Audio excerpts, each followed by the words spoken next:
Hi and welcome to Our Small Table. Today we're making Xalwo, which is a Somali candy. Here's our finished dish. Let's see how we got here.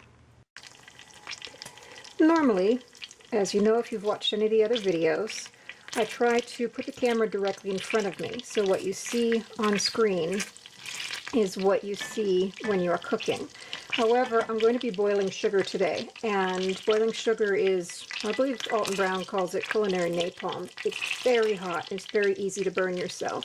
And so for my own safety, I don't want to be reaching around the camera, so I've set it off to one side, and hopefully things will still be clear enough. I've gone ahead and melted down my butter. We're browning it lightly here.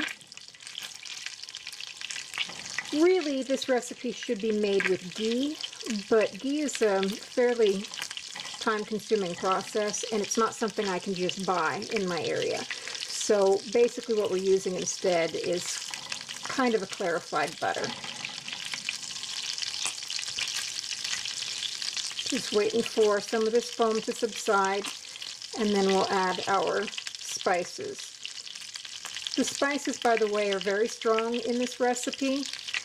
It's best if you can grind them from whole nutmeg, but if that's not possible, just go ahead and use the pre-ground. You can reduce the amount of the spices if you feel that you need to. I haven't, because I don't have a lot of experience with Xalwo, and so I don't want to assume that it will taste too strong when I've never tried it before. We're getting close there. This is definitely browned. I can see it on the silicone here. I'm going to go ahead and leap forward in time for a moment, and I shall be right back. Okay, we're going to go with it here, turning off the heat, adding our spices, get those stirred in. And now very, very carefully, because obviously even though the heat is turned off, it's still very hot. You could see how it started cooking as soon as I added those spices. I'm going to add our oil.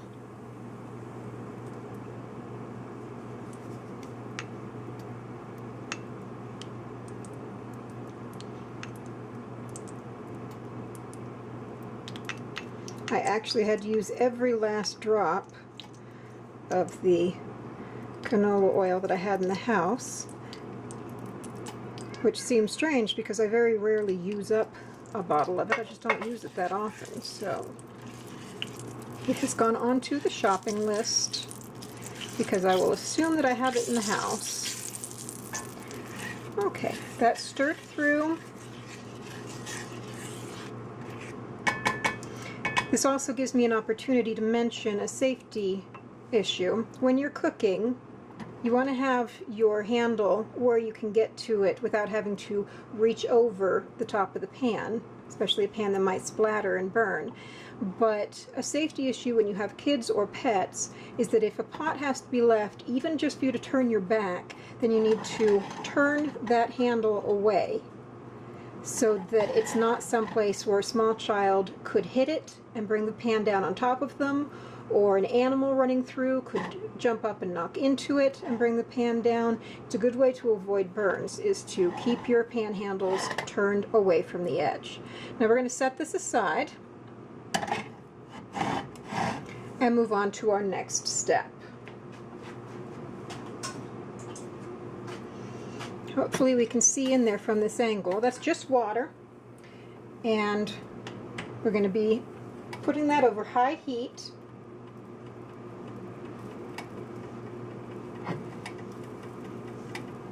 And combining regular granulated white sugar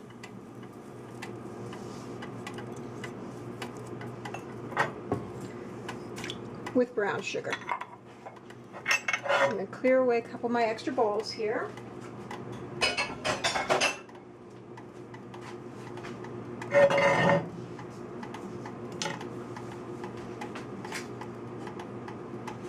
And have my lid ready to put on. We're going to be bringing this to a boil, and that's going to take a minute or two. So again, I'm going to leap forward in time, and you'll join me again when it's boiling.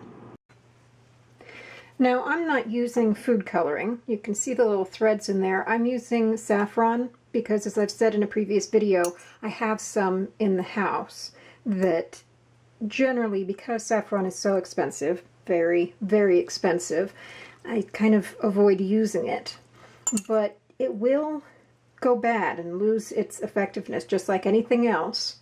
So I try to remind myself that I have to use it or there's no point in having it. And since it was a gift, it wouldn't be very kind to the person who gave it to me if I didn't use it. Saffron is the original way of coloring halwa, but as I understand it, even in Somalia, it's so expensive that people often use food coloring now instead of using it to get the very strong color that saffron obviously imparts. All I did, for those who have saffron in the house, and so I'm not mentioning this in the recipe as it's written, is instead of using just room temperature water, I used hot water, added my ground saffron threads, which obviously I didn't grind them that fine, not as much as I should have, but it'll be fine, it won't hurt the recipe. And I can always strain it if I want to before I add this. And let the saffron threads steep in hot water for a little while so they could release their color before adding them, as I just did, to the cornstarch. And feels like, yep, feels like I've got all that cornstarch incorporated. So we'll go on to the next step. Okay, as you can see, our sugar and water is coming to a boil. So I'm going to carefully add our cornstarch mixture, reduce the heat to medium-high. I'm going to get as much of that cornstarch out as I can.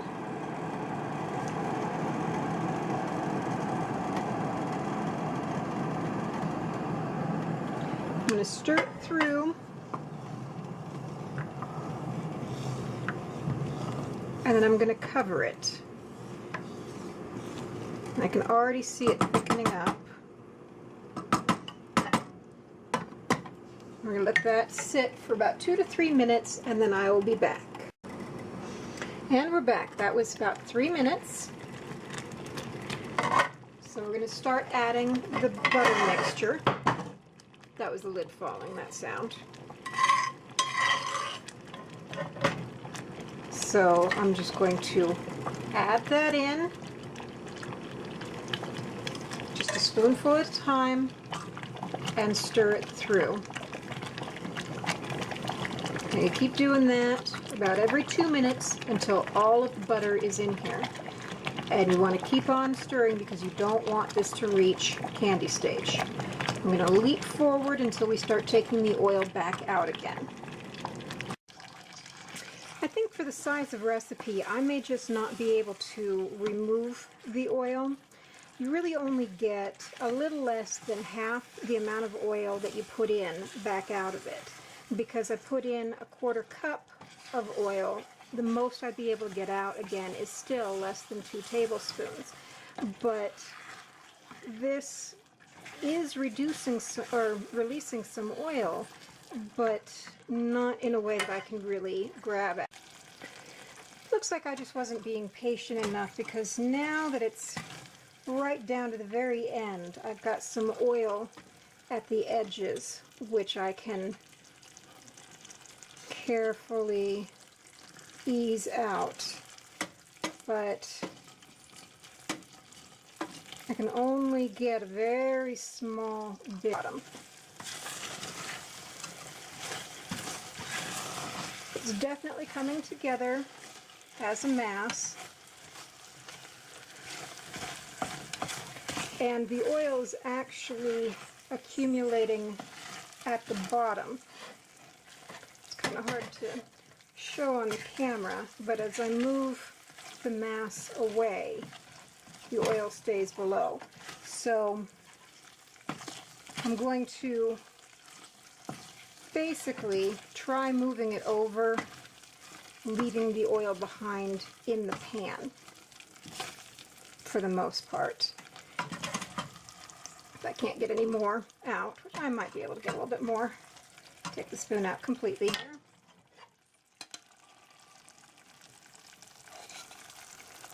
Yeah, I'm getting a little bit. I can see a lot more than I can get because the Xalwo is so sticky itself that as soon as I put the ladle in, aside from the fact that I make a very large mess that can it'll take me some time to get off the burner later, the Xalwo just sticks to the back of the ladle and then I can't move the ladle at all. So I'm going to transport this to a bowl that I have sitting here, which probably won't be able to see very much of, and it's going to cool for 30 minutes. I have to admit, it makes me laugh a little bit. This almost looks like meat. I did get some of the oil out after I turned the camera off, and so I was going to experiment, and I wanted to be able to have my hands in the way. I basically used the old-fashioned school pizza grease removal trick, which is to dab quickly with a paper towel and it picks up some of the oil.